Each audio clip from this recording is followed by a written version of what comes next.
I would like to introduce myself. I'm Gwen Gardner. I'm the chair of the Department of Neurology at UNC. I have known Dr. Coffer only since I first interviewed for this position a little over a year ago, and really enjoyed working with him for a very short period of time. He really made a very strong impression on me and was very welcoming and helpful as I adjusted to this new position. And I'm extremely sad to have him no longer be able to participate with the department as we move forward. I know that he had an really insurmountably huge impact on so many people during his life that there is no way that I, knowing him for such a short period of time, can really sum that up. So I'm going to just go ahead with the start of the program and let those contributors who knew Dan well use the time to provide those thoughts that they have at this time. So first, I would like to introduce Dr. Kevin Gaskowitz, who is the current chancellor of the University of North Carolina, Chapel Hill. Dr. Gaskowitz worked with Dan Coffer for many years, and in his capacity before he was chancellor and since, and we will ask Dr. Gaskowitz to speak. Great. Thank you, Gwen. Can you hear me okay? Yes. Great. Thank you. Well, it's an honor for me to be here and to speak about my friend and colleague, Dr. Daniel Kaufer. I'm also here as the Chancellor of the University of North Carolina, Chapel Hill, to say thank you on behalf of our entire community here at Carolina. Dan was the founding director of the UNC Memory Disorders Program, something for which I know he was extremely proud. As chief of the Memory and Cognitive Disorders Division within the Department of Neurology, Dan was the go-to for so many of us who had been contacted by a friend or relative, locally or nationally, who had a relative, a neighbor, or a colleague who was beginning to experience memory impairment or dementia.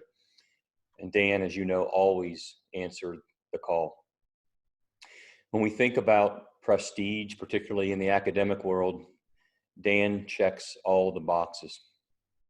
He earned an international reputation for his work on the treatment of dementia and Alzheimer's disease.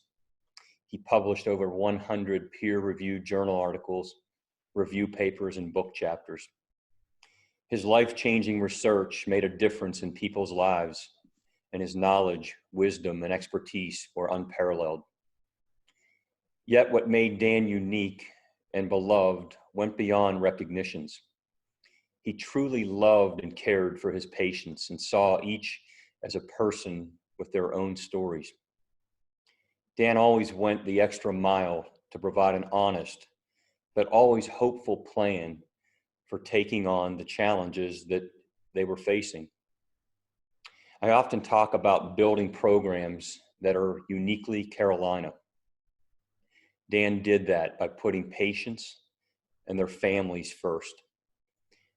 And in many ways, he became a part of his patients' families, and I witnessed this firsthand. He was the epitome of a teacher.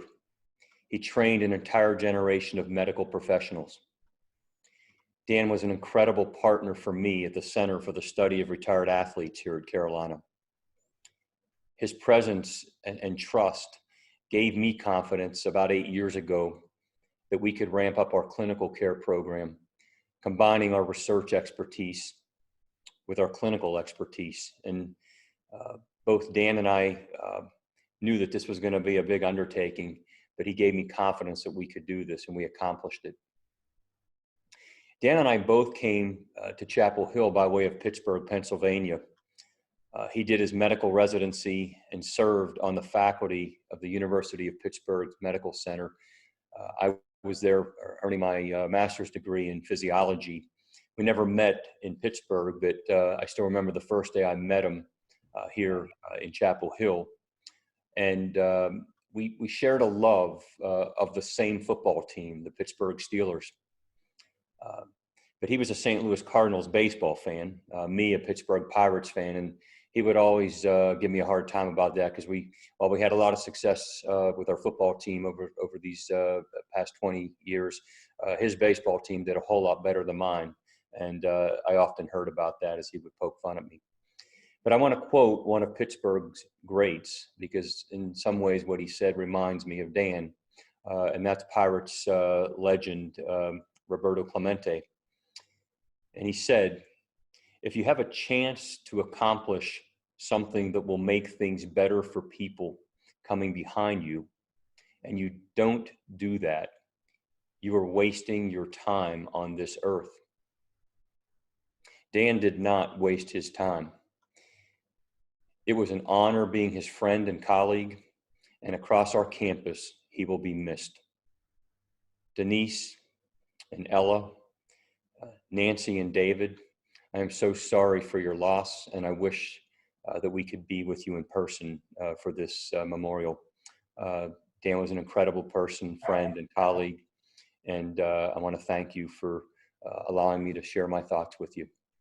I'll now turn it over to Joe and Melissa Gibbs. So I just want to introduce our next contributor. Joe Gibbs and Melissa Gibbs are the father and wife of J.D. Gibbs, a patient who Dr. Coffer cared for through his disease and into the end of his life. I'll open up. I just want to first say I'm really, really grateful for the opportunity to personally offer my condolences to Dan's colleagues and friends, and particularly his family. And I'm tremendously honored to represent the heart of his work, which is his patients. I am sure that Joe is going to speak to the process of how we connected with Dan and how they lobbied together to initiate an experimental trial for JD. It was our only shot, and it was a lifeline of hope at the time, but Dan knew it was a Hail Mary, and he agreed to help us anyway. He was honest with us from the beginning about the fact that it was a Hail Mary, and in reality, all of his patients were in a Hail Mary situation. He told me one time that in his specialty, he didn't get wins. Dementia disorders don't resolve. And it must be so difficult as a physician when your sole focus is to heal, to never see a patient get well. And so the kind of man who willingly takes on a caseload of certain heartbreak and defeat is a man of dogged determination. And that's the only way to do that job. He took each defeat with greater resolve to try harder. And he had plans to try harder on a big scale with the Memory Care Center at Chapel Hill that I will continue to fight for. He was in the fight with both fists swinging. And not only did he fight for a cure, he was an advocate for patients and caregivers. He cared so much about JD's quality of life. And he cared just as much about mine and Joe's. Joe and I both had his cell phone number. We didn't hesitate to use it. When JD got too sick to make trips to Chapel Hill, Dan offered to make a house call. And we live in Charlotte. Even after JD passed away, Dan checked in periodically because he had become a friend. As recently as April, he sent me a book that was written for caregivers. And he was kind enough at the end of June to let me know that he was dying. He'd fought another battle he couldn't win, and his simple response in his text was, "Shit happens." It does. I know it does, but I also know it doesn't happen without purpose and meaning. God always intends suffering to be used for good. JD's death, as well as Dan's, will make a difference for the future treatment of dementia. Dan may have felt that he never got a win in his profession, but I would beg to differ, because his impact on JD and me and Joe and our family and every patient family that he ever cared for, those relationships were his wins. He made our lives better, and in his absence, he makes us want to keep fighting. I'm grateful to have known him, and I'm so sorry for your loss. Thank you, Melissa. She puts that so well. She's much better than I am. But when I think about Dan, I think about my own life. I had a little spiritual father. in Fayetteville, Arkansas, when I was at the University of Arkansas. And he took me under his wing, prayed for me each and every day. We talked every week. But his favorite saying relates to what I think we're going through today. His favorite saying to me was, you know, the only thing we're going to leave on this earth is the influence we've had on others. And when I think about that today, George has been gone for 25 years, Dan a short time, but what is left of them is the influence they've had on us. And so as I think about that, Dan came into our life probably through one of the most intense things I've ever experienced. JD was sick, we knew that, and we were trying to get in a compassionate use study, an antibody study. And as Melissa kind of mentioned there, it was something that probably didn't have a great chance, but through that process and us trying to get into that study, it was the most intense thing I think I've ever gone through. Praying every day and hoping to get accepted. And part of us getting accepted, we needed to have a doctor that was within range for us that would be willing to go through that with us. And when you think about that, Dan's taking on something that, Melissa said it best, it was a Hail Mary for us. But as you think about our family, we were going through the most painful experience imaginable. Seeing your son and your husband, strong leader of our race team and business, had his own ministry, spoke in public. And for 5 years, we watched him lose everything day by day. And so when we wound up in Dan's care, the thing that I felt about him, obviously you want a doctor to be knowledgeable in his field and somebody that can help. But Dan was much more than that. I think Dan for us, Dan, and the best way for me to describe it, and it's already been said, he cared for us. It meant so much to us when we would take JD over there and JD couldn't communicate. Dan would spend time with him, he'd spend time with us, and he walked us through that whole process, and that was 14 months.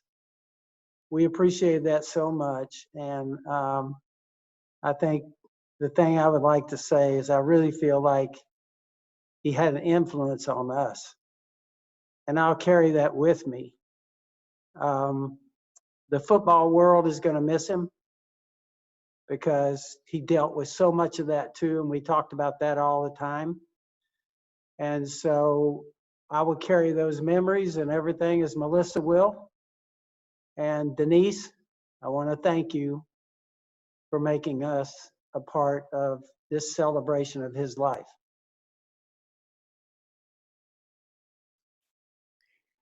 Thank you, Joe and Melissa.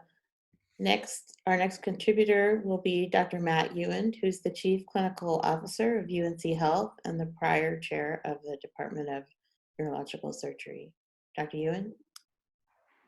Thank you, Gwen. I'm very proud to be the first of several of us to speak about our experience as being a colleague with Dan, and that was a great privilege for me. I knew him best through our intersection in two areas. The first was in neurology and neurosurgery. As a neurosurgeon interested in hydrocephalus, I shared many patients with him, and we had some wins together, which was terrific. But I also interacted with him at the system level in our role in trying to build our system to provide high-value care. And Dan came with ideas about how to treat memory disorders for patients and ever-growing numbers. And it was just a thrill to sit and hear the way his mind worked and the way he thought about this.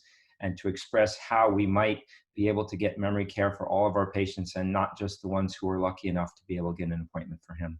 So I won't speak further of that, but it's my hope that we'll soon see in our system many of these ideas running at full speed. I learned many things from Dan, but I'd like to focus on 2 lessons, and it was really powerful for me in hearing the Gibbs speak that the same things that I saw as a physician, they articulated as a patient's family, and it's very was very comforting to me. So the first that I learned from Dan was about not just treating the patient, but treating the whole family, right? So dementia doesn't just impact the patient, it impacts the whole family, and he really embraced the family into his care. And I met those families when they came to see me, and I saw the way they talked about him and how important he was in helping them. And I only hoped that the families of my patients would think of me in those sorts of terms, because it was really powerful to see as a fellow provider. The second lesson I want to talk a bit about is treating patients with diseases that can't be cured. So many of you know our friend and the chair of psychiatry, Dr. Samantha Meltzer-Brody.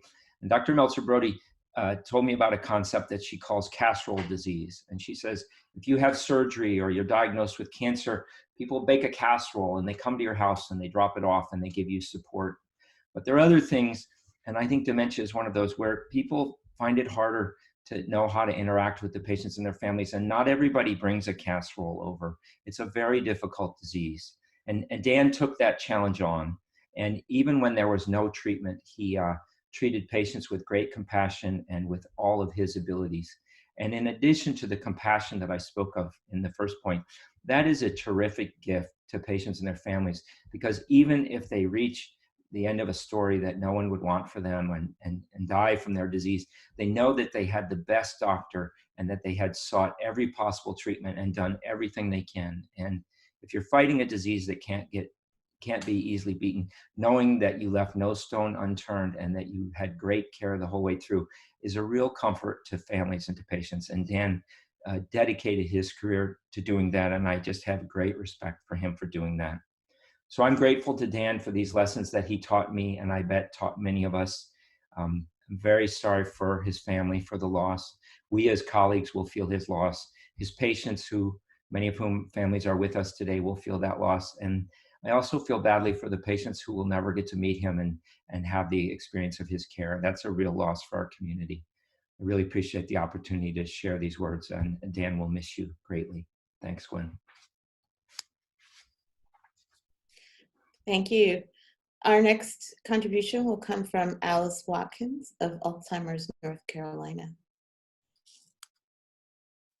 I'm Alice, and I'm the retired executive director of Alzheimer's North Carolina. And I hope you'll bear with me because I have some written notes. I'm honored to be part of this memorial for Dr. Dan Coffer, scientist, clinician, mentor, and friend. Small in stature, but he was a gentle giant at heart and a tenacious giant in the world of neurological disorders. Many will share his academic and scientific work and honors, so I will focus on our relationship. I was introduced to Dan by Dr. Frank Longo, who was interviewing him for a position at UNC School of Medicine. As executive director of our local Alzheimer's chapter, he asked me to sit in on part of the interview. At the end of our session, he walked me to the door and asked, "What do you think?" I responded, "If I have to sell peanuts on the street corner to help with his salary, get him."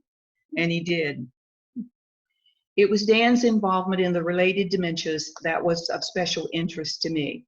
The national focus was on Alzheimer's disease, as it is the most prevalent of the dementias, but so many families suffering under the weight of FTD, Lewy body, Parkinson's, and many other forms of dementia had few resources. His special interest in detailed research changed all that locally and nationally, and he will be best remembered for his work with the related disorders. He and I worked with the National FTD Association to host the first FTD and related dementia conference in North Carolina, which I am happy to say continues and will carry his name in the future under the auspices of Dementia Alliance North Carolina. Dan and Frank were determined UNC would have a memory clinic, even when it wasn't considered a priority. When Frank left to become chief of neurology of Stanford University, Dan stepped in and continued working for a memory clinic until it was a reality. He took Frank's place on our board of directors and was soon giving up his time to educate staff, families, and the general public about dementia and the work going on at UNC School of Medicine. He was passionate about the importance of a good diagnosis and a strong advocate for the care he expected for his patients and their families. When events were held to raise money for programs and family services, he was there. He responded to my requests even when he had to juggle schedules to be in attendance. Dan never did anything halfway. It needed to be the best, and he gave his all to make it happen. Along with the incredible care he provided for patients and families, he was an adoring father to Ella. No, adoring isn't strong enough. He was over the moon crazy about her.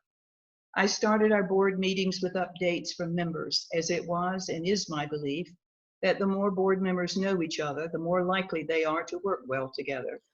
Most members shared photos of their grandchildren, but this proud late-in-life father was the only one to ever share those of a newborn. I don't think his feet touched ground for months after Ella's birth, and when they did, there was a skip in his step. I thought nothing or anyone could ever exceed his love for medicine, but Ella's birth did. I would like to close with something he shared with me regarding that love. Alice, every morning and every night, I look at Ella and say, thank you for letting me be your daddy. Those words were and are forever locked in my heart when I think about Dan. Having two sons, I know that boundless love. He leaves a long legacy of medical accomplishments, great doctor, scientist, clinician, and friend. But somehow father to Ella and his love for Denise, who never left his side in the last weeks of his life, have to be included when we talk about Dan's loves. And let's not forget Nancy, the consummate nurse and friend who was there to the end. Dan said goodbye as he lived, with grace, dignity, and being thankful to all who loved and cared for and about him. To Ella, I want you to know you're the precious gift your daddy never thought he would have, and he loved you to the moon and back. Allow that love to surround you daily, and he will never leave you. And Denise, thank you for loving and caring for our friend, mentor, and colleague. And so to you, dear friend, thank you for being you and giving.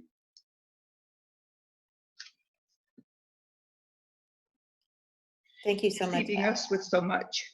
You will be deeply missed, but your spirit will live on as we pass your knowledge on to those who need it. Rest in peace.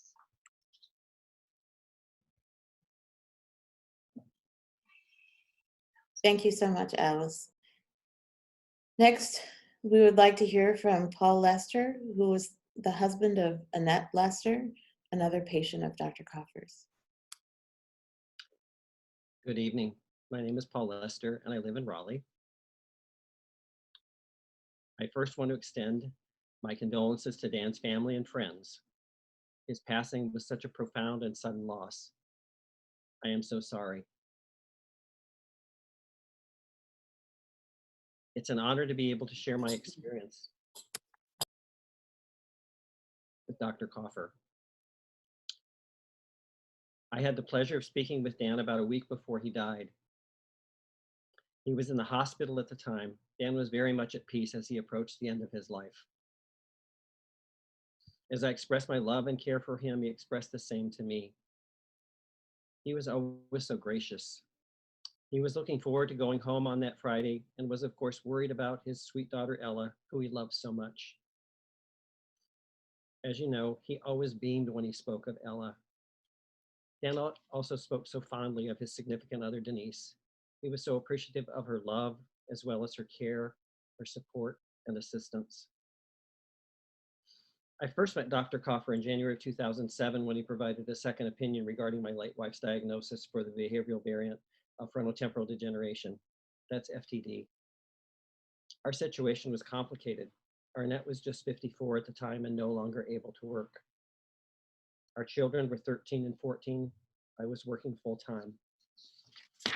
I was immediately struck by his kind and caring manner towards Arnett, as well as his attention to me. I was impressed with his clear expertise regarding FTD. He looked at her MRI and within a few minutes could clearly see signs of FTD as identified by significant atrophy in the frontal lobe of her brain.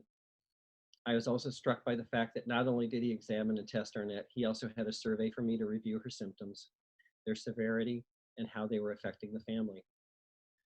Dr. Coffer was always concerned about me as a caregiver as he was about Arnett, his patient. We ended that appointment with suggestions for activities as well as some medication which might help Arnett with some of her symptoms. As we left, we scheduled our next appointment, which was 3 months out. We returned in April and Dr. Coffer readily observed that Arnett was more focused and able to communicate more openly and easily thanks to the medications. Over the years, we returned less frequently for appointments, usually every 6 months. During every appointment, Dr. Coffer focused on assessing Arnett's condition, as well as helping me maintain my sanity under very difficult conditions. In between appointments, he welcomed me to contact him as needed, typically via email, and he readily responded. At times, he would even call me to discuss the situation. Dr. Coffer always made me feel like I was the best caregiver in the world. Of course, I was not. Over the years, Dr. Coffer and I became closer and closer friends, and he insisted I call him Dan. We not only saw each other at Arnett's appointments, but also at local FTD conferences that were organized by the Dementia Alliance of North Carolina. It was always insightful to be able to listen to him share his experience as he presented information about FTD. Dan was excited to share his knowledge and his hope for the future. His enthusiasm was endless.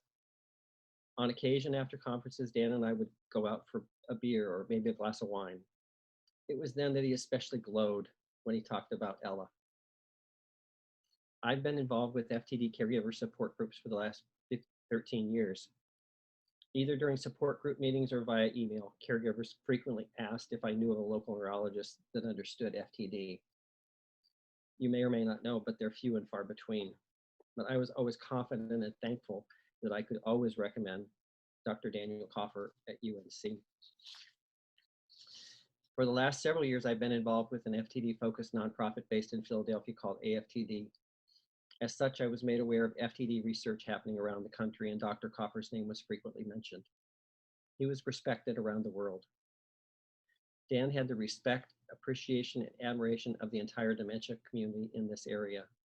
I can't tell you how many times I've heard caregivers express their sincere thanks for Dan's care for their loved one, as well as for themselves. Dan's passing leaves a huge need in this area for FTD expertise.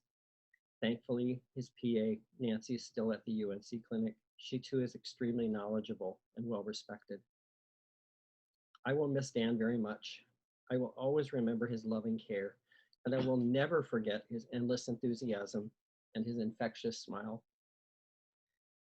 May God's peace abide with each of us as we mourn Dan's passing and as we celebrate his amazing life. Thank you. Thank you.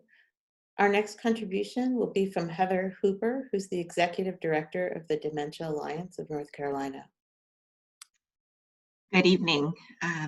It is an honor to be here with you tonight, and my sincere condolences to Denise and Ella and the family and friends of Dan. I've only known Dan a short time, 2 years, but what I know of him is passion. The first time I met Dan was at the Cinco de Mayo Gala event for the Dementia Alliance, and he had the most beautiful date in the room. It was not Denise, but he watched this date twirl and dance to the sassy classics, and that's when I learned of Dan's passion for being a dad and met Ella. I was so impressed that she just walked right up, and her poise and confidence at such a young age just blew me away. The second time I met Dan, I learned of his passion for dementia care and caregivers. It was during my interview for the role of the organization, and I was in the hot seat. You see, I know what it's like to be a caregiver, to be passionate about helping families through crisis, but on the cancer side. I will never forget Dan letting me know about the caregivers of those living with dementia. It's on a whole nother level, he told me, and it can last years, and the needs are different. Heather, are you ready for this? He carefully and passionately educated and advocated for his patients right then and there. And I appreciated it so much. As many people said, he was a teacher. He then went on in the interview to show me pictures of Ella. He took this passion into the clinic. He had big visions of how we could work together to better treat people as a whole and put more support systems in place. His patients, upon learning of his passing, emailed me countless stories of how he helped them find answers, how they could actually live with dementia, and how he took time with each one of them to be sure that they understood and that they had a plan to move forward. It was not uncommon for him to spend a couple hours with every patient and their families. One family in particular recalled the time and care he gave to her brother, explaining it was over the top in a good way. He spoke to an ER doctor in Asheville at 11 o'clock one night when her brother was taken in. This total and complete care is something that we only dream of for our medical teams. His vision of what dementia care should be played out in not only his research, but how he helped families every single day get the resources and the love that they needed and deserved. He will truly be missed on our board. He's been on our board since 2006 and also in this community. And we will do our part to help his legacy continue by establishing a conference and a fund in his memory to continue to help families living with dementia. Again, we are so sorry for your loss, and thank you for letting me be a part of this tonight. Thank you, Heather, and that's wonderful news about the conference in memory of Dr. Coffer. And I know many of us will be excited to hear about that in the coming days. Next, we'll hear from Eldad Hadar, who is the current interim chair of neurosurgery and a colleague of Dr. Coffer's. Good evening, everyone, and thanks for the opportunity to speak. I'm going to readily acknowledge that this is the first time that I've ever been to a memorial service on Zoom. And like many of you, I didn't know what Zoom was a few months ago, but like many of you, I've become accustomed to the world of Zoom and WebEx. And so one thing I'm noticing is now being an expert at Zoom that there are 216 participants, which I think speaks to the popularity of Dan, both to his patients and his colleagues. And so I think that's a real testament to him. And so, so thank you for the opportunity to speak. Like Dr. Ewan, who spoke earlier, I've had professional interactions with Dan. I've been at UNC for 19 years, so I preceded him by a little bit.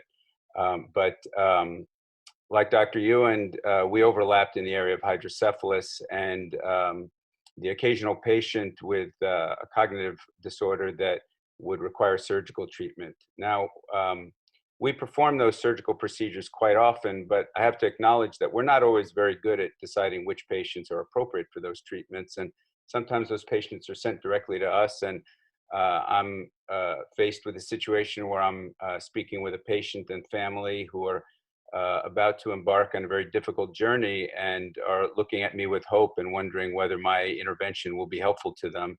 And I have a feeling of ignorance sometimes when I'm looking at those patients and not being able to provide them with appropriate guidance. And so in those situations, Dan was my go-to person. I would often have Dan evaluate those patients, and he provided me with an expert evaluation on when we should attempt surgical treatment and when we shouldn't, and I was always really grateful for that. In terms of our direct professional interactions, that was pretty much the extent of it, but Dan and I had some other interactions quite frequently.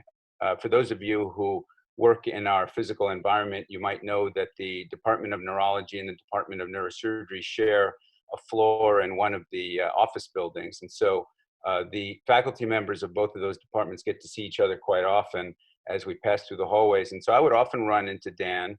And again, for those of you who know the physical layout, to walk from the hospital to that office building, we walk over a footbridge over Manning Drive.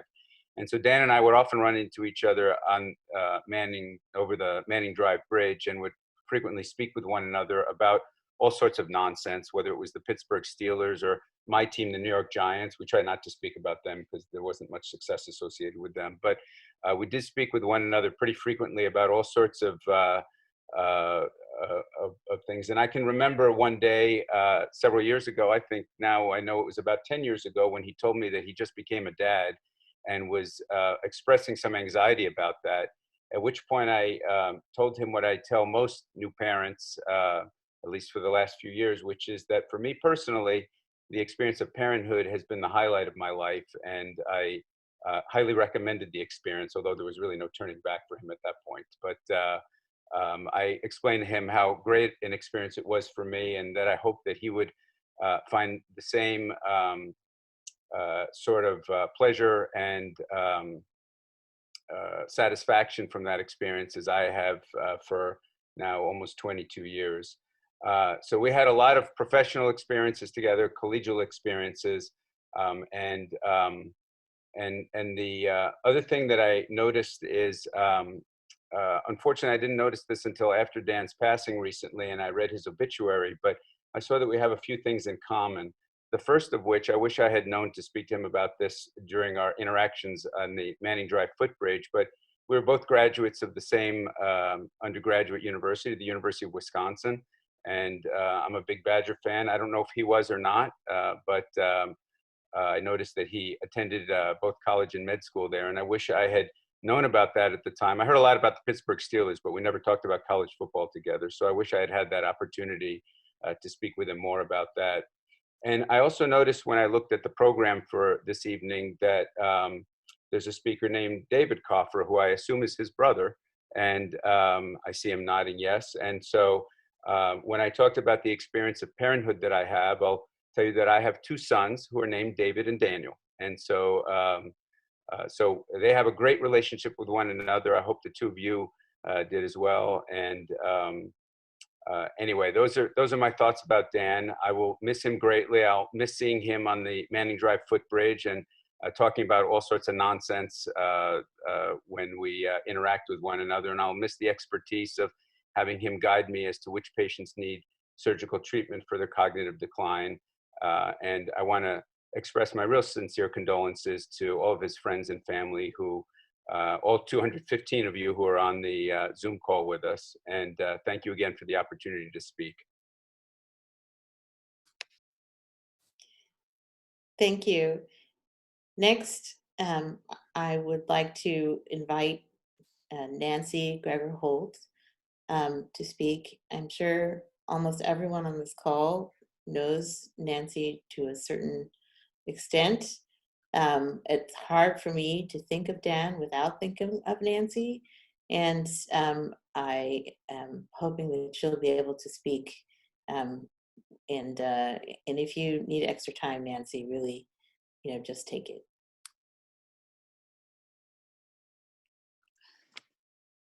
Thank you so much for allowing me time to speak at Dan's memorial service. First, let me share my deepest condolences with Denise and Dan's family. I know you're all grieving, and my heart goes out to you for your loss.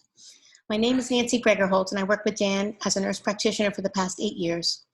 I first met Dan when he arrived in North Carolina in 2003, when we both worked in the geriatric evaluation clinic.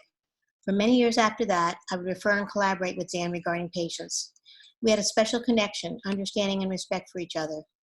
Over the years, Dan tried to recruit me, and in 2012, I was hired on as the nurse practitioner in the UNC Memory and Cognitive Disorders Clinic. Dan was my boss. Dan was my supervising physician, but we always joked about who was my boss. He was a great boss, and I was glad I got a chance to tell him that when he was in the hospital. The first day I worked in the clinic with Dan, I went into the room, saw a patient and the family, and developed a plan that I discussed with the family. I then went out into the hallway and told Dan what I thought. He came back in the room with me and told them a different plan. This went on all morning with every patient. As those in the medical world know, medicine is an art as well as a science, and there is no one correct plan, but several choices to treat the same problem. After the fourth patient, I told Dan this wasn't going to work. I was not a resident, and it didn't work since patients and families would not trust me with their care if he contradicted what I recommended.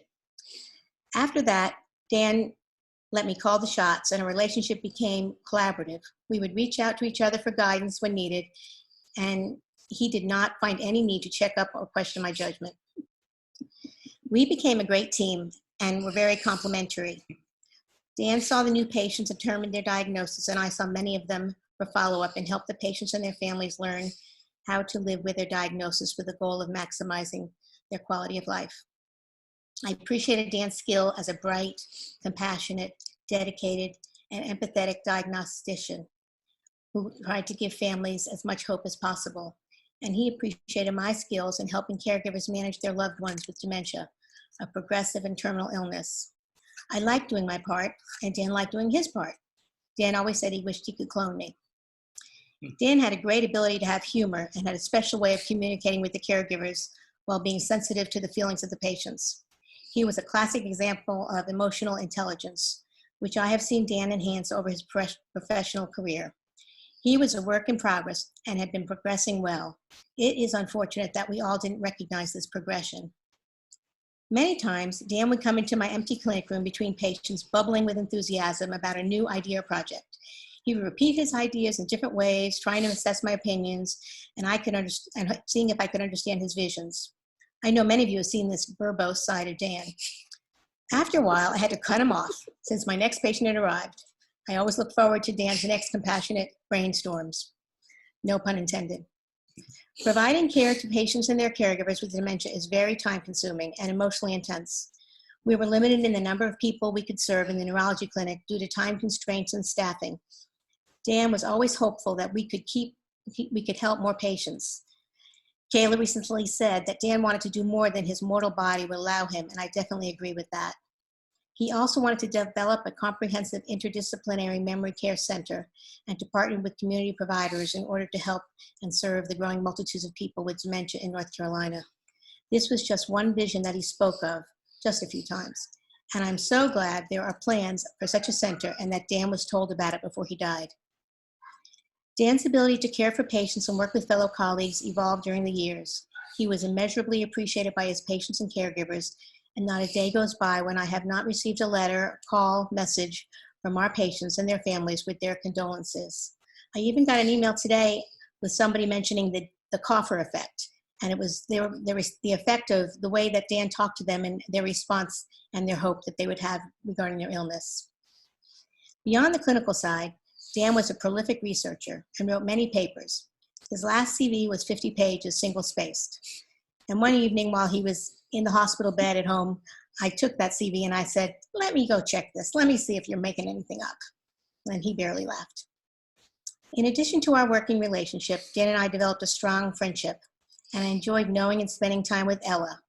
Fatherhood was Dan's most important role, and he was a kind, involved, devoted father to his wonderful, precocious, and beloved Ella.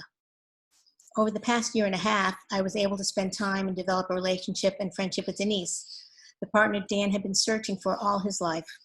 What a great couple they were, and I'm so sad that they did not have more time together. I was honored to be able to help care for Dan, along with Denise and sister Nancy and brother-in-law Harvey, during his last days. I will miss you, Dan.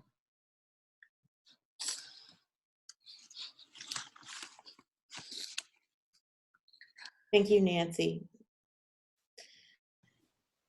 Our next contribution will be from Kathy Welsh-Bulmer, who is a professor of psychiatry and behavioral sciences at Duke, and who was Dan's colleague in working on the North Carolina Brain Health Registry. Kathy? Yeah, thanks, Gwen. It's really wonderful hearing all the things that people have said before me about Dan. Really resonates with the really remarkable guy that he was, and his legacy will live on.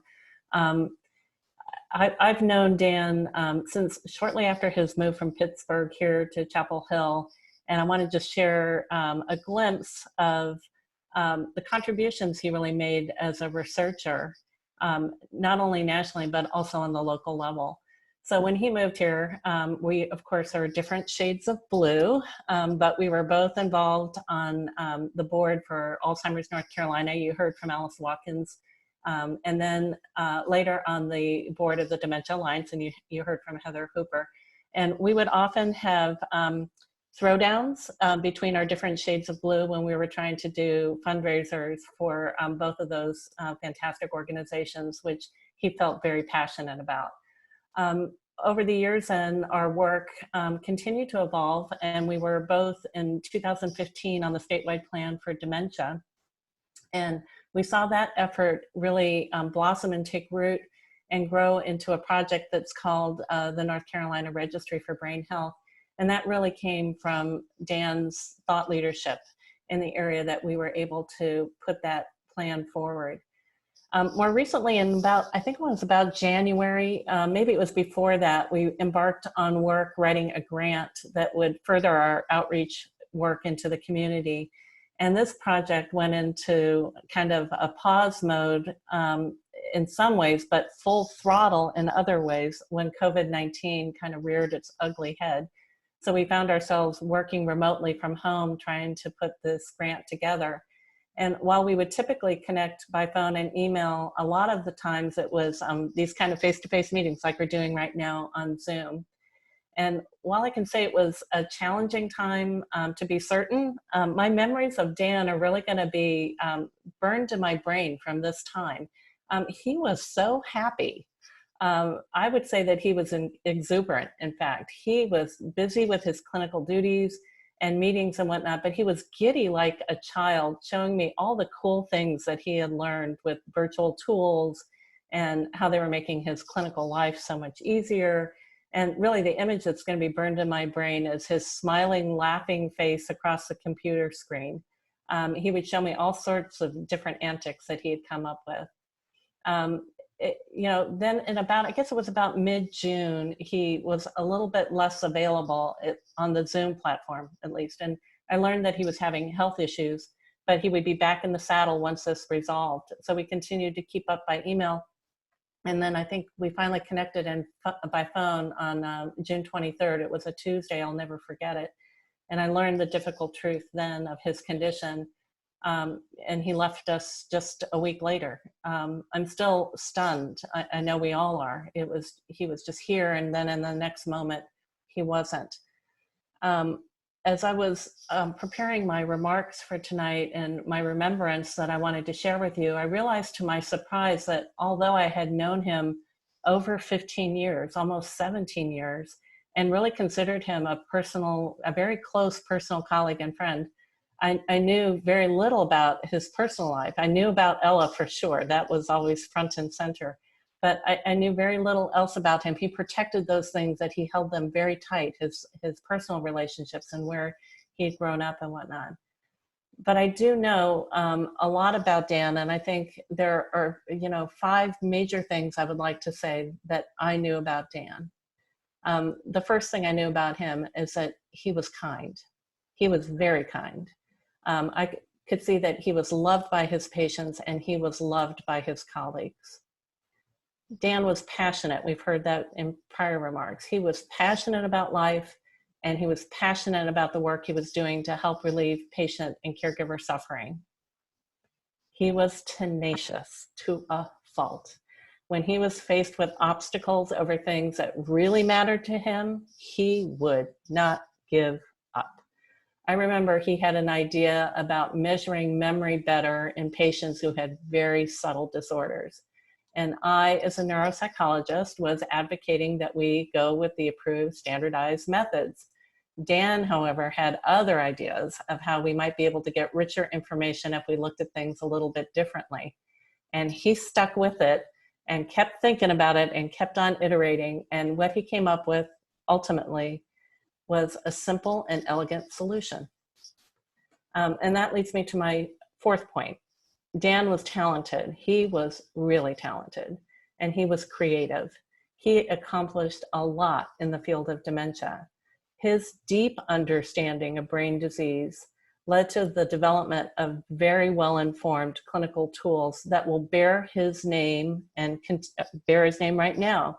They were sensible, they were easy to apply, and they would allow greater insights into dementia. And finally, Dan was more than the sum of the parts. that I've just described, Dan was a man of integrity who was a true friend. Hold on a second. He could be counted on when being there for his friends really counted. I knew this about him from the beginning, and we would sometimes get frustrated with one another. We might not always see eye to eye on how to solve problems like I've just described, but I always knew that Dan had my back. I knew he would not let me down, and he would always follow through, and I trusted him, and he never did let me down. When we last spoke the Friday before he passed, Dan told me he had no regrets. He was at peace, and he felt that he had done what he needed to do, and that in some limited way, he felt he had made a difference, and he really had. True Dan style, when reflecting on the work that he and I were doing together, he ended our call with a bit of kindness and humor about the current work, and he said, "Well, sorry about this, Kathy. I hate to say this, but I think I'm gonna have to bail." What he didn't know is that although he's physically perhaps not here anymore, he did not bail. His contributions to the research mattered in big ways. He made a difference for so many lives across the state of North Carolina, and he made a difference in my own life. His imprint is set, the work is in motion. He simply passed the baton. I look forward to carrying forward his vision for patients with dementia and their caregivers as we continue the statewide work in his name.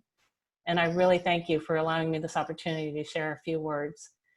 He was a remarkable man, and my heart is with you, the family and friends who held him so close. And to Dan, if I had a glass of wine or a beer, I would be raising one right now. Thank you, my good friend. Thank you, Kathy. Next, we'll hear from Kim Brownlee. Dr. Brownlee was working with Dr. Coffer at the UNC Scientific Review Committee. Thank you, Gwen. Hi, everyone. It's really a pleasure to be here to join you today and share some remembrances of Dan from the 8+ years that we worked together on the Scientific Review Committee at UNC. And for those of you who aren't familiar, the Scientific Review Committee, or the SRC as we call it, is a group of about 8 faculty members from across the School of Medicine, Pharmacy, Public Health, and others. We get together almost every Monday morning, and our goal and our purpose is to review clinical protocols before they advance to the IRB for ethics review. So that's what the Scientific Review Committee is, and that's how I came to know Dan. I think everyone on the committee, I know many of the other committee members are on the call. I think we think of Dan as a consummate professional, right? Over the years, I tried to go back and find some data about Dan's work. And we estimate that he himself reviewed upwards of 300 different protocols and countless revisions of those protocols over those 8 years. Fondly, we remember him as the one who frequently entered the room with his cell phone to his ear, his laptop computer open, a human whirligig of sorts, but with an uncanny ability to quickly gather and center himself and focus on the task at hand. So I just wanted to share some remembrances from others, not just the faculty members. Over time, there were 4 different individuals who served as coordinators for this committee, and they reached out and shared some memories of Dan. I think at the top of the list are his innate kindness and compassion. They remember him always making time to meet and speak with struggling researchers. They remember that he was so insightful and really sensitive about the obligations that both clinical providers and researchers had for their patients and their subjects. And as one said, he was just one of the good ones. One especially remembered Dan always being happy to take on extra assignments, and also being willing and able to provide really detailed explanations to questions that she had. And she particularly remembered the time that he explained how he used tic-tac-toe to diagnose people with brain injuries. That stuck out in her memory. And another one shared that when she thinks of Dan, it is with a mischievous smile backed by a wicked sense of humor. never cruel, but arrow sharp and often irreverent, and that he made her laugh in meetings and on elevators, and once at Trader Joe's when they caught one another buying only wine. I think of Dan as a great teammate. As you can imagine, over the 8 years, the group has developed quite a bond that goes beyond that of professional colleagues.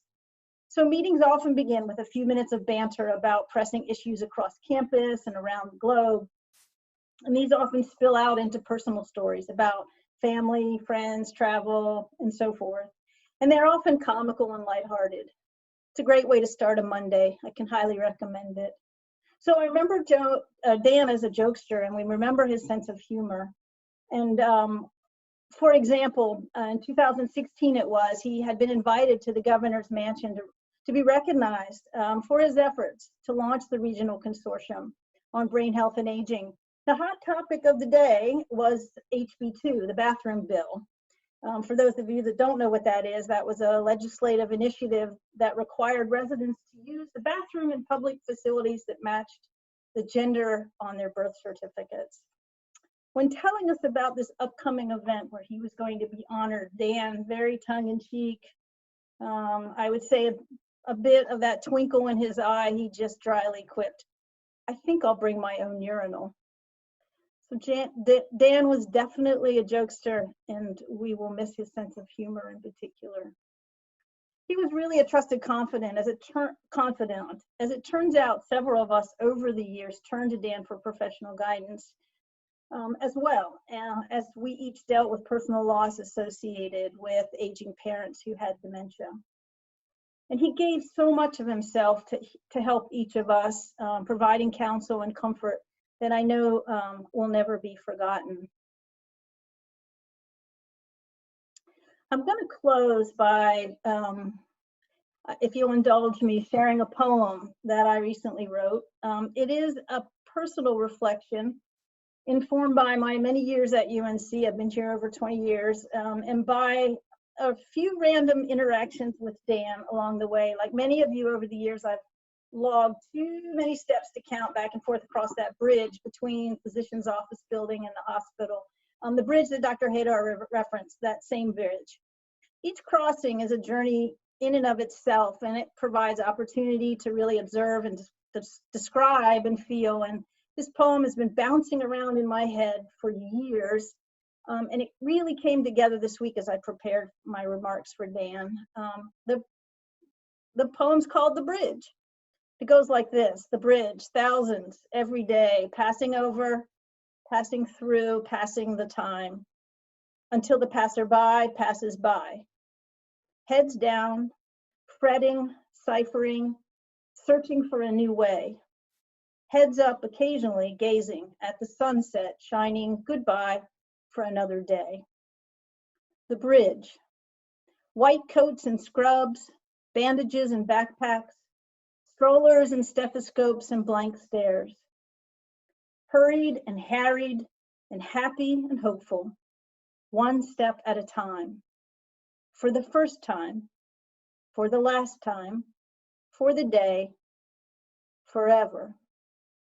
The bridge, a place to pause, share a thought or a smile, find solace, lose track of time. By chance, by design, by intervention divine. How are you? How is your dad? What can I do? The bridge. It reminds me of you, Dan, and I am glad. Thanks. And we'll miss you, Dan. We'll miss you very much. Thank you, Kim. And I hope, if you don't mind, we would love to have a copy of that poem.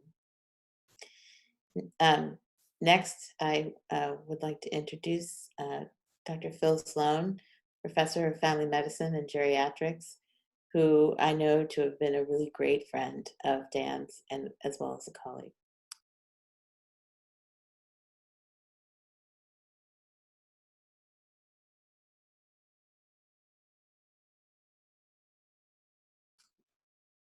Phil, are you here? Oh, sorry. Now, thank you for the opportunity to speak. Like many of you on this call, I had a relationship with Dan that can never be replaced. And his death has left a void that will persist for a long, long time. Dan and I worked, played, and commiserated together for 17 years, beginning in 2004 when he joined a program I was putting together for junior and mid-career researchers working in aging. Afterwards, he referred to me as a mentor, but honestly, I learned at least as much from him as he did from me. One of his defining characteristics was his dedication to his patients. Others have commented on this already, but that was so much a part of him that I have to share one story. I'll quote from an email that a friend sent to me soon after he died. My friend wasn't aware that I'd even known Dan, just that we'd worked in the same area. This is what she wrote. 4 years ago, when my mom became psychotic with untreated dementia, for many weeks, my dad was unable to find treatment for her in Fayetteville. The experience was traumatizing for him. I went online and found Dr. Daniel Coffer at UNC. I emailed him and explained the situation. To my amazement, this very busy man emailed me back and asked that my mom be brought to the UNC emergency room the next morning when he would be available. We did this, and he spent an hour with her and helped see that she was admitted. The care and generosity he showed saved us and literally did save my mother. Another of Dan's defining characteristics was his ability to explain the most technical aspects of medicine in a way that anyone could understand. Out of respect for him, I was careful not to steal his slides, but it was difficult to do. He had a way of not only explaining things that are hard to understand, but in an explanation to raise your knowledge to a whole new level. He was the master of the metaphor. I'd like to tell you about one that changed my thinking about my own life, and here's my second story. A group of us had gathered to celebrate my 60th birthday at Maggiano's restaurant in South Point Mall, but I was not in a party mood. All I could think about was that at 60 years of age, any semblance of youth was gone. I said to the group that if life is a box of chocolates and you are 2/3 or more through those chocolates, all that's left are the chocolates you don't want to eat. The disability chocolate, the incontinence chocolate, the memory loss chocolate, and so on. I just couldn't see a way to be anything but pessimistic about the future. Then Dan piped up. That's not the way it is, he said. Boxes of chocolates come in layers. When you reach a certain point, you lift up the paper, and there's a whole new layer. Chocolates you didn't know were there. New things, not just leftover things. That little metaphor gave me a whole different perspective. And it exemplifies what Dan was so good at, listening to others and trying to help where he could, not with platitudes, but with insightful observations. And so it makes me doubly sad to know that Dan will not be able to lift up that layer and taste those new things life would and should have had in store for him. Dan's giving nature would occasionally frustrate him because helping others didn't advance his own very creative academic agenda. Other times he'd be frustrated because by devoting so much time to actually listening to and helping patients and families, he wasn't generating enough billable RVUs. And that created pushback from our fee-for-service medical system, which is thankfully beginning to change. When things got too crazy, we would get together at Squid's bar and drink beer and eat free hush puppies until things didn't seem so bad. Or because it was time to pick up Ella, who truly had been the light of his life for the past 10 years. Or to meet Denise, who more recently has brought him much joy. Indeed, I can truly say that in his last couple of years, Dan was the happiest, most satisfied I've ever seen him. And that this too makes his passing particularly tragic. Incredibly, Dan was able to arrive at a place of peace with everything and everyone at the end, which is another testament to what a great human being he was. But for those of us left behind, it will take a long time to come to peace with the fact that he is gone. I miss him and feel blessed to have known him. Thank you. Thanks, Phil. Next, we will hear from Pat Snyder, who is an author of a book, Treasures in the Darkness, Extending Early Stages of Lewy Body Dementia, and a warrior in the world of advocacy for patients with LBD. Thank you. Well, Dan Coffer helped me to become a warrior. I didn't know you were going to call me a warrior. Thank you for inviting me to come and speak about this wonderful man. I met Dan Coffer for the first time in July of 2007 when my husband John had an appointment with him to get a second opinion about his Lewy body dementia diagnosis. Dan was doctor number 12 in our journey to find out what was happening to John and how to get help treating it. Doctor number 11 had correctly diagnosed LBD, but had refused to give any treatment for its symptoms. When John left Dr. number 11's clinic a few miles down the road from here, he had no hope, and our family was distraught. When John left Dan Coffer's clinic a few weeks later with a plan to address symptoms of LBD, we all had hope. And hope is such powerful medicine. Dan had an approach to patient care which was life-changing for us. 4 years into the LBD journey, Dr. Coffer asked me if I would write a book. He told me I needed to write a book because John was doing so well and I needed to share with other caregivers what I was doing at home. Well, I told him that the reason John was doing so well at home was we had the right doctor. So we playfully argued back and forth about that for a while. But 6 months later, at John's next appointment, I told him that I had 100 pages written on that book. He did a double take. And he said, "I'll write the foreword for that book."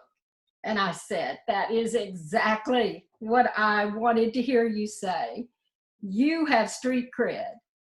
And folks don't know me from Adam's house cat." So my book was published in 2012. Dan Coffer gave it to every family that received an LBD diagnosis at the UNC Memory Disorders Clinic. And that began my volunteer work with LBD caregivers that continues today. For years, I was blessed to partner with him to give caregivers practical answers to the constantly changing moments that they must manage at home. He shared his expertise in LBD treatment with me so that I could share it with caregivers, allowing them to have more in-depth discussions with their own physicians all over this country.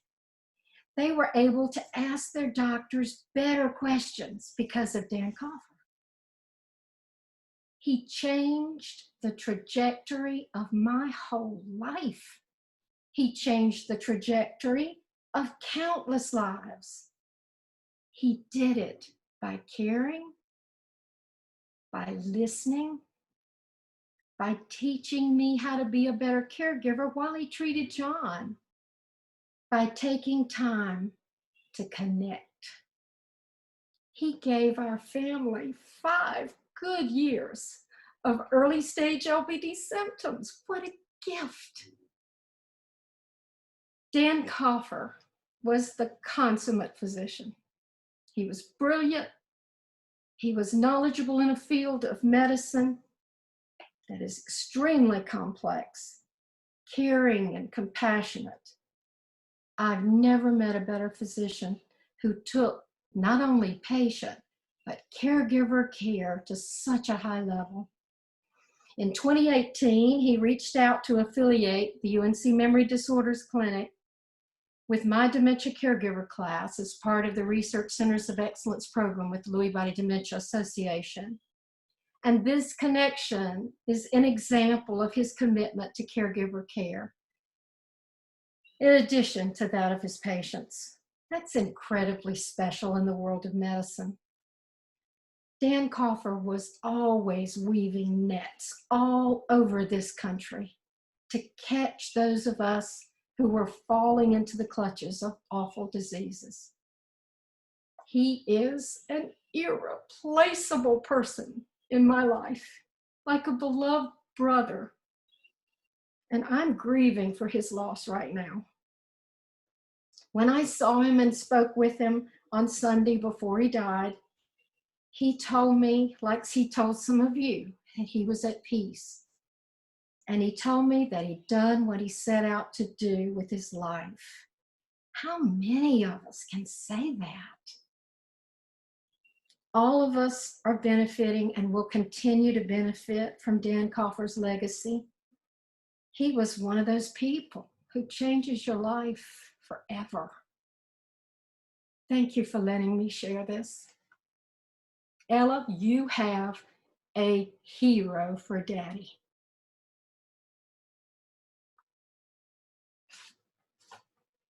Thank you, Pat. Our next contributor is Maura English Silverman, who's the founder and executive director of the Triangle Aphasia Project Unlimited.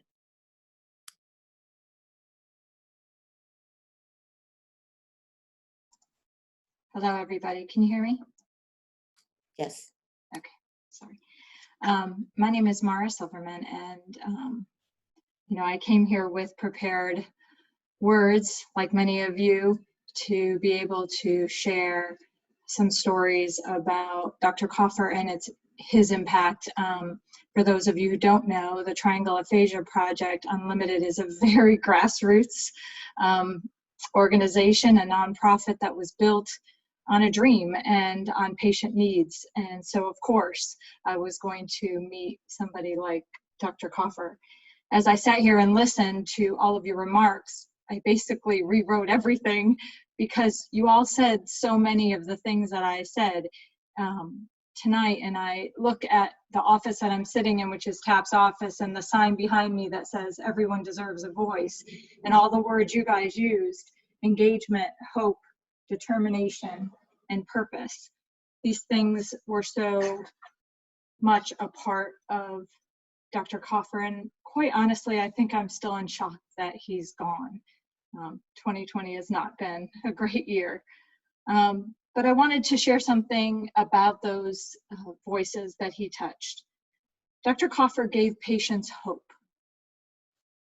He gave care partners empathy, and he also gave them practical action steps when everyone else said, see you in 6 months or see you in a year. And he gave professionals that were in service to this population direction.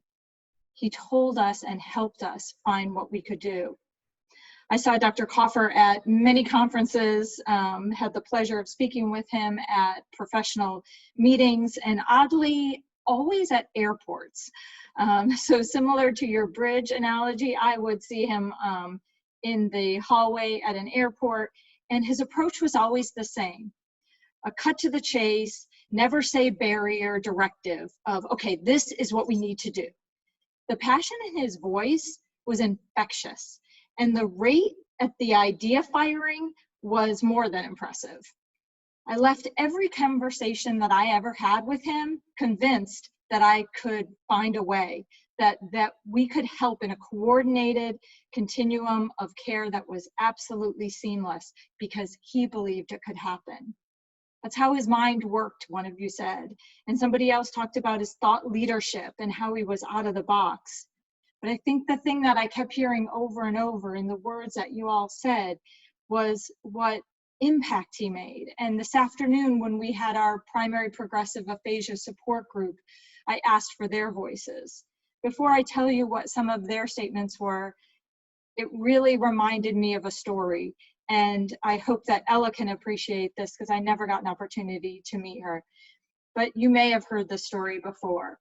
But once upon a time, there was an old man who used to go to the ocean to do his writing. He had a habit of walking on the beach every morning before he began his work.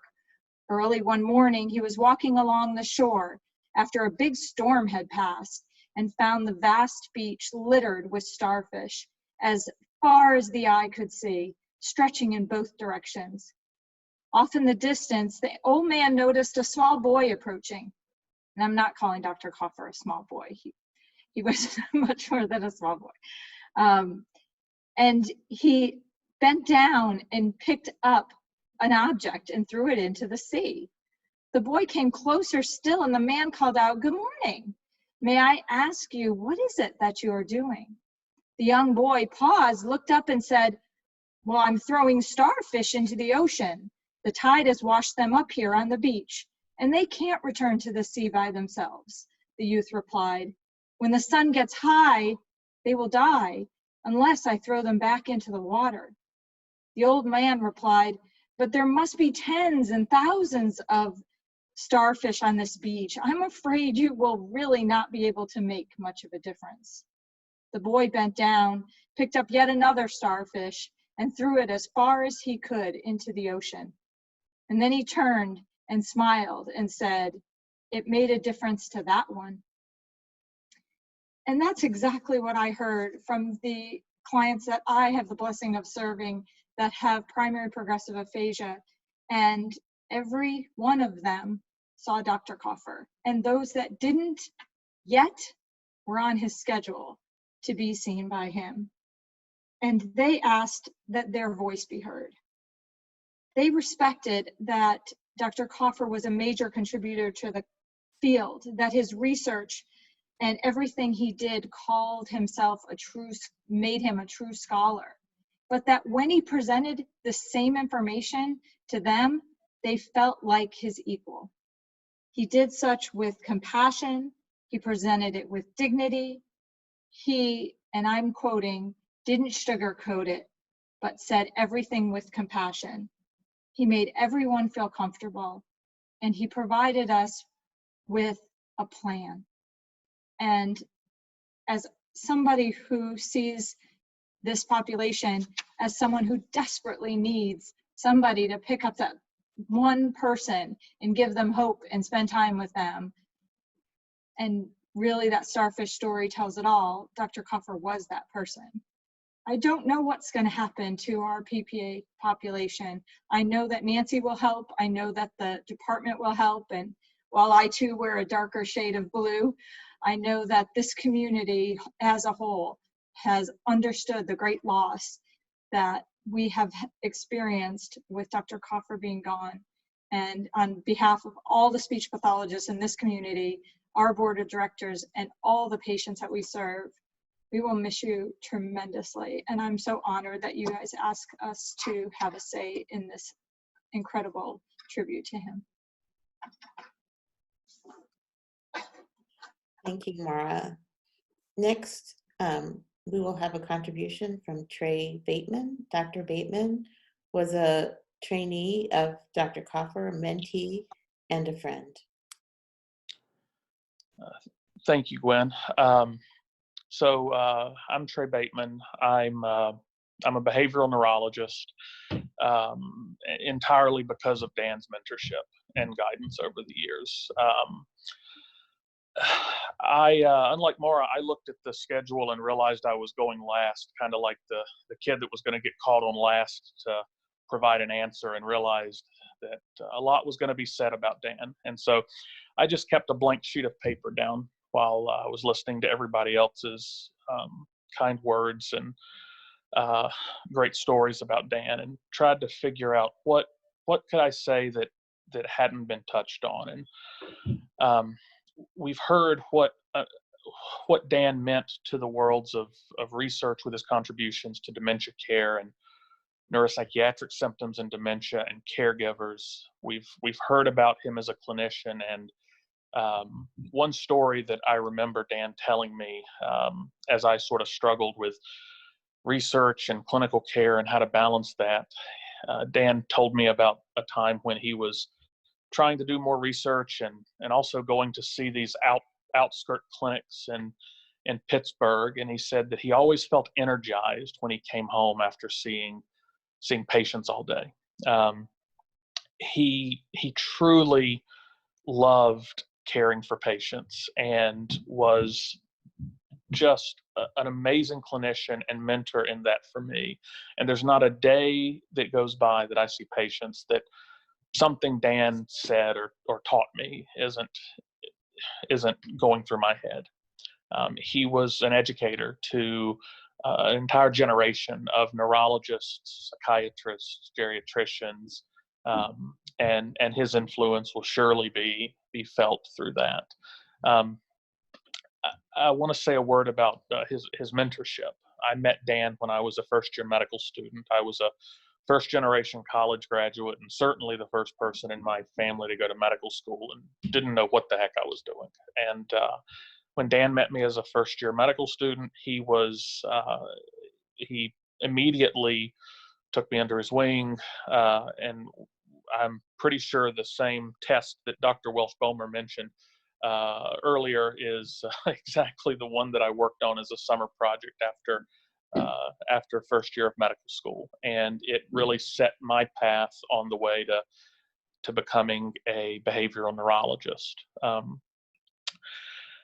One thing that hasn't been mentioned that I think is amazing about Dan, and people even that's were around him every week might not have realized this. Dan was absolutely central in forming and pulling together our field as an accredited specialty. If you look up the training document for behavioral neurology and neuropsychiatry, Dan is the first author on that, along with a wonderful colleague from neuropsychiatry, Dave Arciniegas. And Dan's ability to work across the specialties and to truly integrate the neuropsychiatric into his practice was astonishing. We all knew him as a dementia specialist, but his knowledge about behavioral presentations and neuropsychiatry was truly unmatched. And anybody who had the pleasure of rotating with him as a resident on the consult service knew that. Dan would catch cases of catatonia and things like that other people would miss. And he really was such a central figure in this behavioral neurology and neuropsychiatry world. Every year there's a symposium at the American Neuropsychiatric Association, AMPA, and Dan's the reason that I go to that conference. And Dan organized the Society for Behavioral and Cognitive Neurology Symposium every year for over a decade. The only time that he didn't make it, it must have been 8 years ago, and I'm going to steal this story from Dave Arciniegas, who told it to me. Dan wasn't able to go because he really needed to be back home for the one thing that was more important to him than his professional life, and that was his role as a dad. And he entrusted Dave to carry on the symposium on one condition, and that was that Dave put up a big picture of him and Ella together so everybody would know why he wasn't there and what was so important and central to him. And the symposium that he gave we're in the process of renaming that in his honor, and also establishing an award every year at AMPA for the best clinical case presentation in neuropsychiatry. Dan was absolutely all about the centrality of the case, and there wasn't a case that he couldn't find the unique angle on and the important teaching point of. And finally, over the years, Dan became much more than a mentor. He was a friend. I had dinner at his house many times. My son, who's much younger, my son would go over and play with Ella while we had dinner and talk. And when I became a dad, Dan was so happy for me. I think because he saw that was something that brought him such amazing joy in his life, and you know, we were able to bond over that shared experience. The shoes that filling Dan's shoes is not possible. He was too many things to too many people. He was just tireless in his energy. The North Carolina will miss him. The country and the field will miss him, and I will certainly miss him. I had an opportunity to see Dan the Saturday before he passed, and was able to tell him how much he meant to me, how much just the role of being a mentor and a friend, how incredibly important and meaningful that was in my life, and that I wouldn't be what I am or who I am or the kind of doctor that I am if it hadn't been for his mentorship over the years. And I will just always miss him. There's not a day that goes by that I don't wish that I could still talk to him. I'm so sorry to his family for the loss of Dan. He was an absolutely amazing man, an amazing friend, an amazing father, and I'm sure an amazing brother. The world won't be the same. Thank you all for the chance to speak about Dan. Thank you, Trey. Next, Susan Wilson, the Director of the Neuroscience Clinical Trials Unit, who's a colleague and friend of Dr. Coffer, will read a poem titled The Dash. Thank you. I'm touched by all the memories that have been shared and I've heard this evening, and now I'm very honored to read the poem that was requested by his loving family. It's The Dash by Linda Ellis. I read of a man who stood to speak at the funeral of a friend. He referred to the dates on his tombstone from the beginning to the end. He noted that first came the date of his birth and spoke of the following date with tears. But he said what mattered most of all was the dash between those years. For that dash represents all the time that he spent alive on earth. And now only those who loved him know what that little line is worth. For it matters not how much we own, the cars, the house, the cash. What matters is how we live and love and how we spend our dash. So think about this long and hard. Are there things you'd like to change? For you never know how much time is left. You could be at dash mid-range. So consider what's true and real, and always try to understand the way other people feel. Listen with your heart, reach out with your hand, and be less quick to anger and show appreciation more, and love the people in our lives like we've never loved before. If we treat each other with respect and more often wear a smile, remembering that this special dash might only last a little while. So when your eulogy's being read, with your life's actions to rehash, would you be proud of the things they say about how you lived your dash? And now we would like to share a slideshow of Dan's life, I think starting with a message from him to his colleagues and friends after receiving a video from them.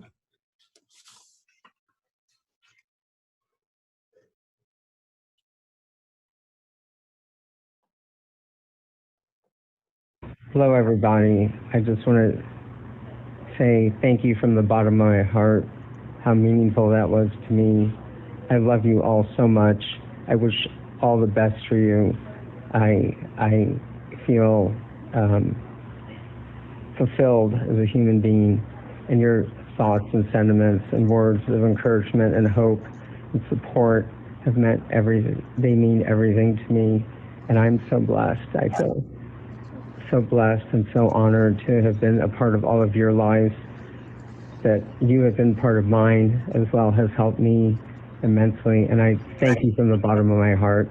And I wish you all the very best that life has to offer. Thank you.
So next we would like to hear from David Coffer, Dr. Coffer's brother.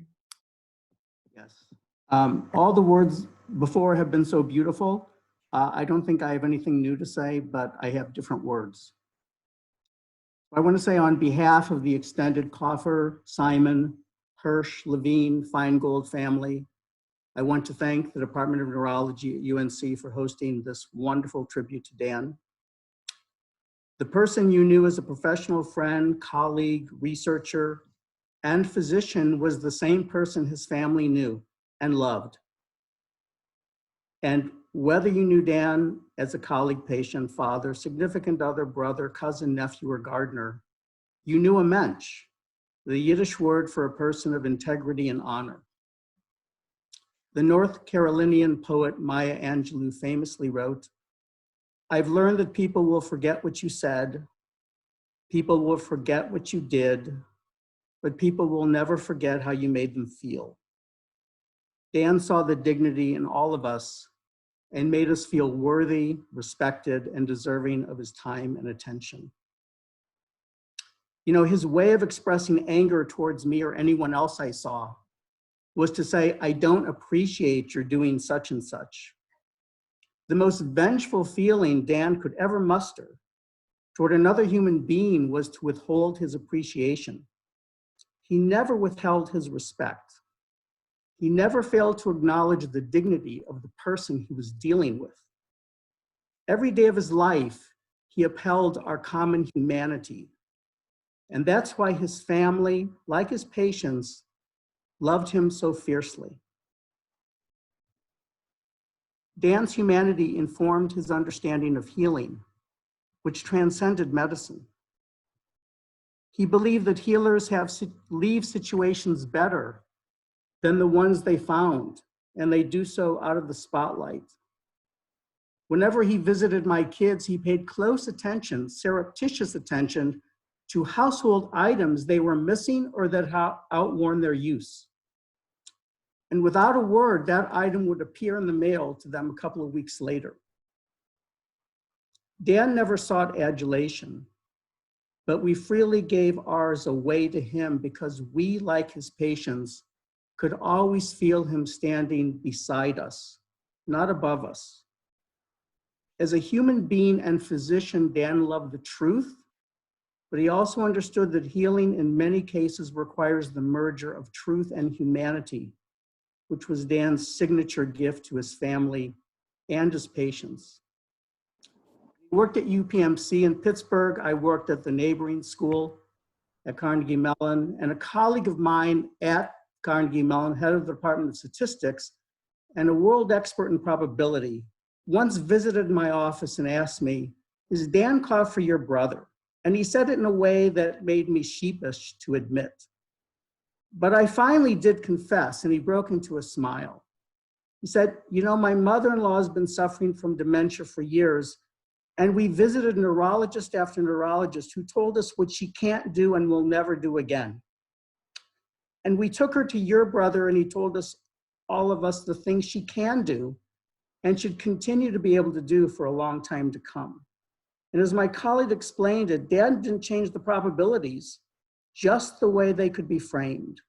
Your brother understood, my colleague went on, how much the right framing really, really matters to patients and their families, and especially to their ability to deal productively with their circumstances. A distinguished medical colleague of Dan's at UPMC, hearing of Dan's death, wrote to tell me that your brother practiced neurology as a humane profession. Dan faced certain death at a time when his life was soaring. Many of you have observed this. He had never been happier. Ella was the light of his life. He was looking forward to being the father of a teen. Dan and Denise, his significant other, had a loving, solid relationship. Dan's patients adored him, and he was excited to take his work in memory disorders to new heights. Things had never been so right for Dan until life happened. If anyone had a right to feel cheated, it was he. But that was not my brother. Dan remained gracious and humble to the end, not a moment of bitterness, self-pity, or resentment. He kept the spotlight on our journey ahead, not his, holding up our common humanity as he always had, He was grateful for his family, friends, colleagues, patients, and their families, and the wonderful opportunities life had presented him. He gave himself a handful of days in hospice to say his final goodbyes to Ella, Denise, his friends, colleagues, and family, and to make sure Ella had a stable continuation to her life, emotionally and financially. He devoted the few precious hospice hours when he still had the strength to design Ella a birthday gift for her 10th birthday on Friday, July 24th, tomorrow, a day he knew he would never see. Once his final mortal priorities were taken care of, Dan sought and achieved a death as rapid and tranquil as he and his wonderful caregivers, including, as has been mentioned, Denise, my sister Nancy, her husband Harvey, and Nancy Gregor Holt could manage. I want to close with a deathbed revelation that will tell you everything about my brother Dan. My son Aaron is known for keeping a Spartan apartment in DC. And every time Dan and Ella visited, Dan gently recommended Aaron buy some furniture. Cushions and card table chairs, Dan pointed out, only go so far for inviting friends over and building a social life. Well, Aaron knew Uncle Dan was right, and he finally relented and he bought a couch. Now, had COVID abated, Aaron intended to surprise Dan and Ella when they came to DC on their scheduled 4th of July visit. But COVID-19 and now Dan's sudden condition made that surprise impossible. Still, Aaron desperately wanted Dan to know about that couch. And he was heartbroken he had forgotten to mention it in his last phone call to Dan. Now, as far as I know, news of a nephew's buying a couch has never made it into the canon of deathbed revelations in Western literature. But Aaron simply knew correctly that his Uncle Dan would derive great joy, heartfelt joy from that news. It would mean to Dan that Aaron was taking some small steps forward. And in his final hours of consciousness, Dan received a text from Aaron with a picture of that couch. And Dan texted back with a huge thumb up emoji. Watching us all take small steps forward for our growth and well-being energized Dan to his core. Grateful until the end, taking care of us until the end, healing us until the end. That was my brother, Dan Coffer.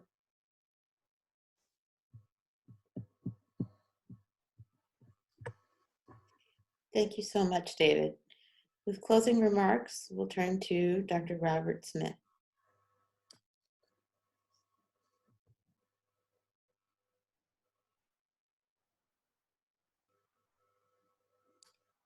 Robert, are you there?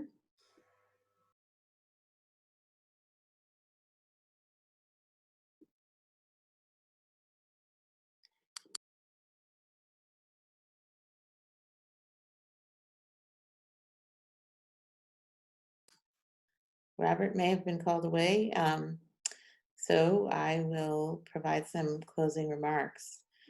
I want to thank everyone who shared their thoughts with us this evening. It was an incredibly moving and inspiring set of tributes to Dan Coffer's life, career, and time on this earth as a loving father, partner, and friend to many of you. I'd lastly like to say that for those who are concerned about Dan's legacy at UNC, it is the case that we are developing the type of memory disorders program that he wanted, and we are committed to making sure that we will have this comprehensive memory disorders program, something Dan and I had been working on for the last few months, actually really since I arrived at UNC. So for those patients, for those healthcare providers, for those advocates, we will do this. We will be there for you at UNC. And Dan, in his last days, really made this possible by really helping to find another provider who will be there to help take care of his patients, and she will be arriving here very soon. So I hope everyone is comforted in knowing that not only did Dan provide care for patients, but he provided care for the future patients who he never met by making that recruitment happen. So with that, we can all say good evening, and I will try to make the recording of this memorial available for anyone who is interested, and we will try to place it on our website. Oh, Robert is back. Yes, Robert, thank you. would you like to make some closing remarks? Can you hear me? Can you hear me, Gwen? Yes. Oh, great. Thank you. First of all, my apologies for the technical difficulties, and I'd like to extend my sincere condolences to Dan and his family, to Dan's family. Dan is, I think the measure of a man's legacy is the power of the memories that he leaves behind, and Dan is a giant. Ella, he loved you dearly and spoke of you so fondly on so many occasions. So Michelle and I both will keep you in our thoughts and prayers from this day forward. A special thanks to Anika, Nancy, Kayla, and all those who participated in putting this program together. And thanks to all of you who spoke. I thought I was special to Dan, but clearly he was special to a lot of people, and as you were to him. So thank you again, and have a great evening.